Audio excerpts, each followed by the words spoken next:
welcome. Thank you for doing this, Kevin. Of course. Thank you for having me. So today we have a guest here, Kevin Gines. He's a good friend of mine. I've known him since I was in third grade and you were fourth grade. Fourth grade, yeah. And now he's going to UC Davis Medical School. It's such a great honor. Tell me about yourself. Thank you. So, as you just said, I've known Kartik since I was in the fourth grade when he came to our elementary school from Texas, right? Yeah. Yeah. Oh, wow, you remember. What can I say? So, I was originally born and raised in Stockton, California. Uh-huh. And I think I had a very unorthodox upbringing where my parents were divorced for pretty much as early as I can remember, and I spent the majority amount of time with my mother. And it was me, my mom, and my little sister in one bedroom, my grandparents in the other bedroom, and then my aunt, uncle, and two cousins in the other bedroom. We all shared one bathroom, and I think it's quite a different experience Wow. compared to, I guess, the average, American household. Yeah. And in addition, I'm also the first person in my family to be born in the U.S. My mom was originally born in La Piedad, Michoacan, which is a state in about central Mexico. Okay. And growing up, I was very into sports. I tried playing them all, even if I was absolutely horrible at them. I just kind of sensed it. It was a blast. It taught me a lot. And I also went to high school at Kartik. We both went to St. Mary's High School in Stockton, California. And then I played football? I played football there, nearly drowned in water polo after a dare, wrestled and ran track. And funny thing is, I never expected to go to college. A lot of my friends were going to enter the Marine Corps, and college wasn't necessarily on my radar. I thought I'd go to college after I'd figured out some life goals, and I was trying to escape some family problems, which inevitably was kind of a blessing in disguise. My father ended up basically kicking me out. I was pretty much forced to leave his home, and I started staying full-time with my mother, and she asked me to apply to two colleges, which was UC Davis and San Diego State, and I ended up getting into both of them. Nice. Congrats. And thank you. And I went to UC Davis as a philosophy major, which that's interesting. Now that I understand, after getting to medical school, it's like bio major, chem major, biochem. Oh, okay, switching things up on me. Philosophy. And then it's like philosophy major, like, how did you do it? That's what everyone wants to know. Yeah. And so I was at UC Davis for 4 years, class of 2021, and now I'm starting UC Davis School of Medicine as class of 2026. Congrats, man. Congrats. Thank you. That's a big deal. So, throughout your undergraduate degree or career, how'd you get through it? How'd you get through all this stress, family life, and philosophy major, and then now in med school? Yeah, definitely. So I think the most important part of attaining some level of success in undergrad is understanding your purpose as to why you're here. And I think it was especially relevant to me because I was going to college on my own dime. Every penny I spent on tuition was my own penny since I didn't get any support from my family. Yeah. So I realized that I had to get every experience possible and at least get my money's worth out of the tuition I was paying. It makes sense. Yeah. But ultimately that led me to just try and embrace the entire college life. I stayed in the dorms my first year. My second year I was a residential advisor, which is essentially like an in-house counselor for all the first years and helping to adapt and overcome the challenges that they're going to face in their first year. And as someone who didn't originally plan to go to college, I faced a tremendous amount of complications and unexpected burdens as a first year. And I realized that if I could take what I've learned and help apply it to other people, at least they won't suffer the same situations that I did. And so I think that especially helped me understand. I recommend everyone become an RA. It is an amazing experience, and it usually waives your housing. Oh, nice. I didn't know that. Yes. Oh, wow. Okay. In addition, I tried to try out for everything. I joined multiple clubs. Even I enjoy cooking. I helped. I was a founding member of a cooking club here on campus called Homemade.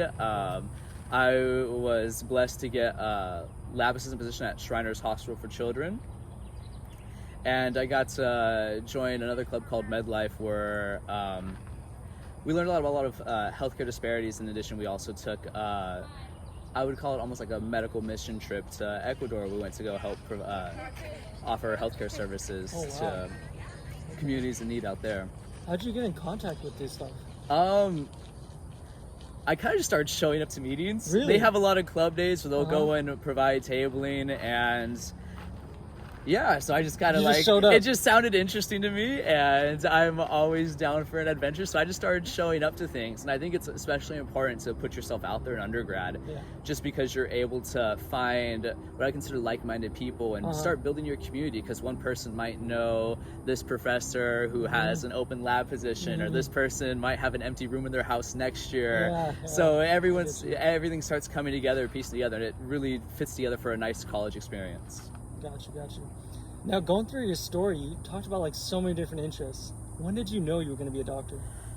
Oof, that's a tough question. So I think I'm gonna work it back to when I was little, when I was initially interested in medicine. Is that because my family wasn't familiar with the healthcare system here in the United States, being that my mom and my grandparents are from Mexico.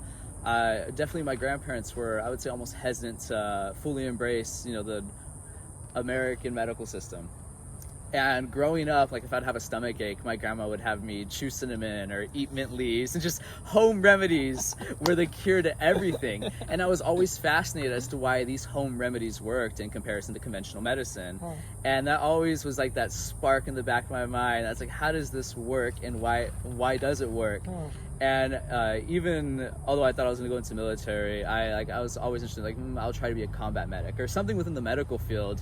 And then I realized, like, okay, I think I can do this. And if I'm going to do it, I'm going to pursue the hardest avenue possible, which would be becoming a physician, or at least becoming a doctor, attaining the highest level of education possible. And I know if even if being a physician wasn't for me, I would gain so much experience that I think, in my opinion, it'd be easier for me to fulfill the role as like a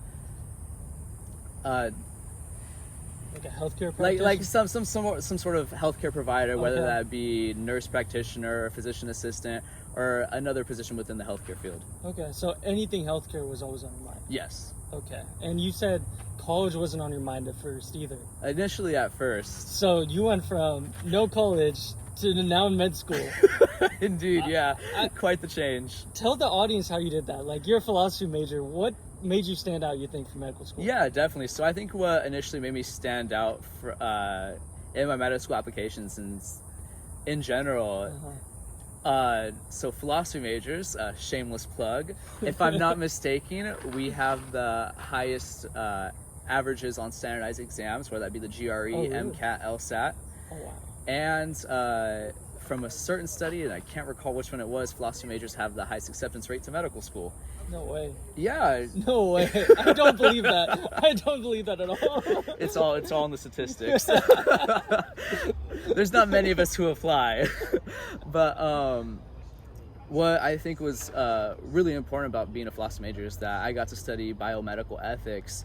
And medicine, as we all kind of know, extends far beyond reading numbers and data sets. And even beyond the diagnostic capabilities. We're also responsible for forming that intimate human connection and being an intimate part of people's lives in some of the worst times that they could ever recall, and sometimes they can't even recall it. Yeah. I know what you mean.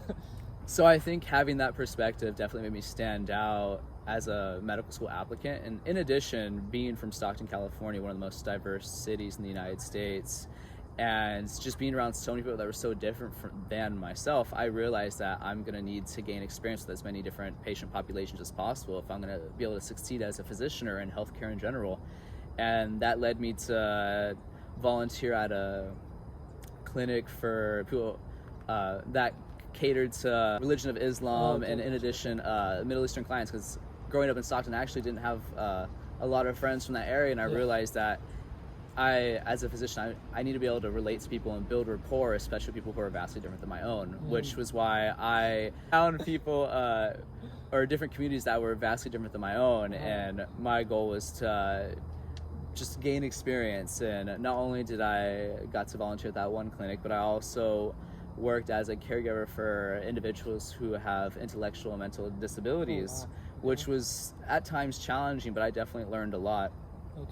And I think making yourself uncomfortable and showing the medical school admissions that you're okay with interacting with people vastly different than your own, and that you actively seek out these opportunities for personal growth, I think that probably showed a lot.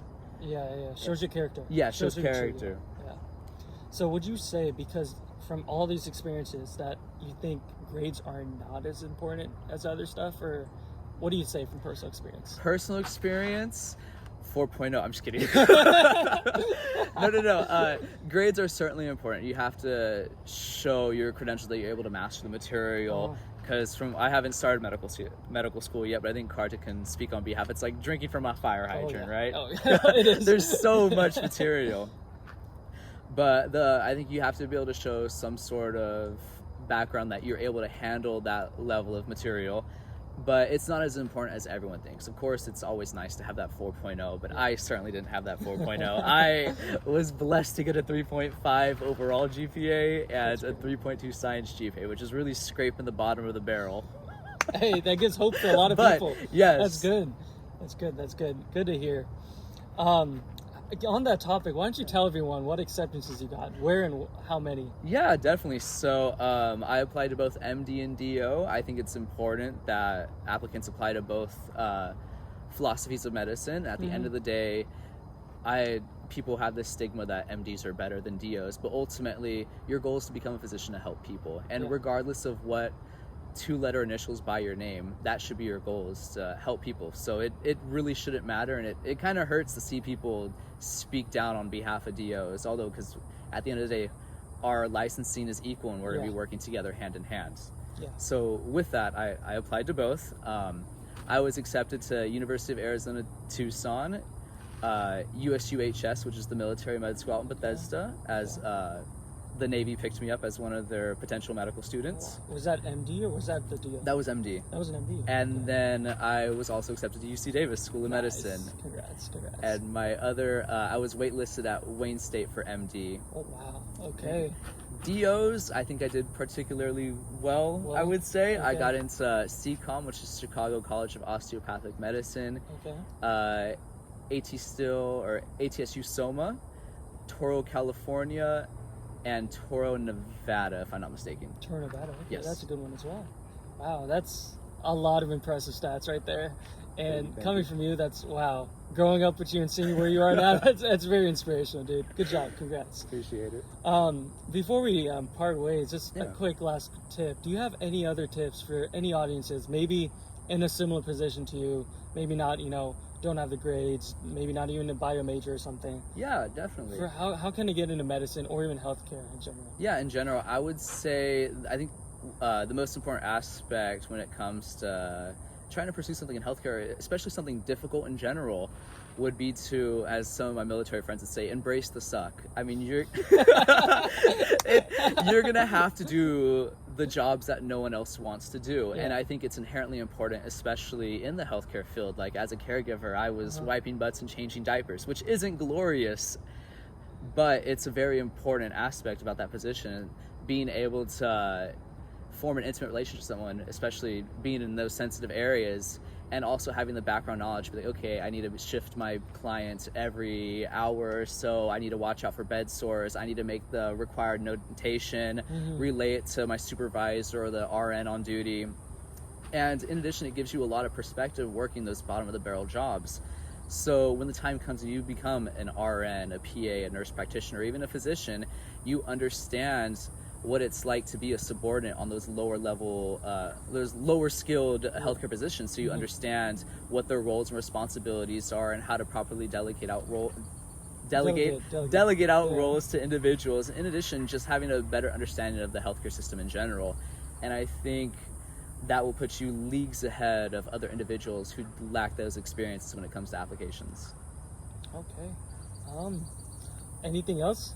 Anything else you want to talk about? Anything else? Most importantly, have fun. Have fun. When you're doing anything, if you're not having fun, it's not worth doing. So either find a way to make it fun, or maybe it may not be for you, which that's perfectly okay. You heard it here first. Have fun. That's the main thing. Have fun. So if you guys have any questions, is it fine if I put your email? Yeah, most definitely. Please do. I will put Kevin's email in the bottom descriptions. You guys can reach out to him for personal questions. And thank you, Kevin, for doing this. Yeah, of course. Thank you for having me.